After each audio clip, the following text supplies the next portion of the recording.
Welcome to the Genius Factory. Enjoy the video. In this video, I will explain how to use mint water step by step.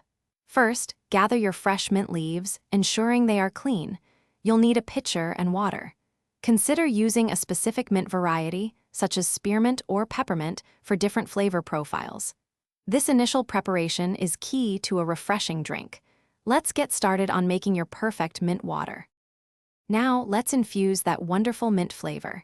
Gently muddle the mint leaves in the bottom of your pitcher. This simple action helps release their aromatic oils, making your water more flavorful. Then, add your fresh water to the pitcher.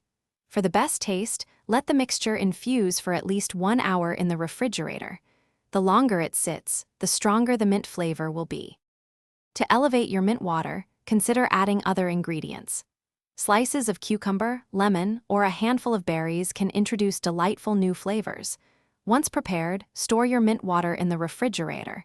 It will stay fresh and delicious for up to 3 days. For a smoother drinking experience, you might want to strain out the mint leaves before serving. This ensures a clean, crisp taste. Finally, it's time to enjoy your homemade mint water. Serve it chilled, perhaps over some ice, for a truly refreshing experience. Beyond its great taste, mint water offers several benefits. It can help with digestion and naturally freshen your breath. Don't hesitate to experiment with different mint varieties, like chocolate mint or orange mint, to discover your favorite flavor combinations. Cheers to healthy hydration. Thanks for watching. If you found this helpful, don't forget to like and subscribe.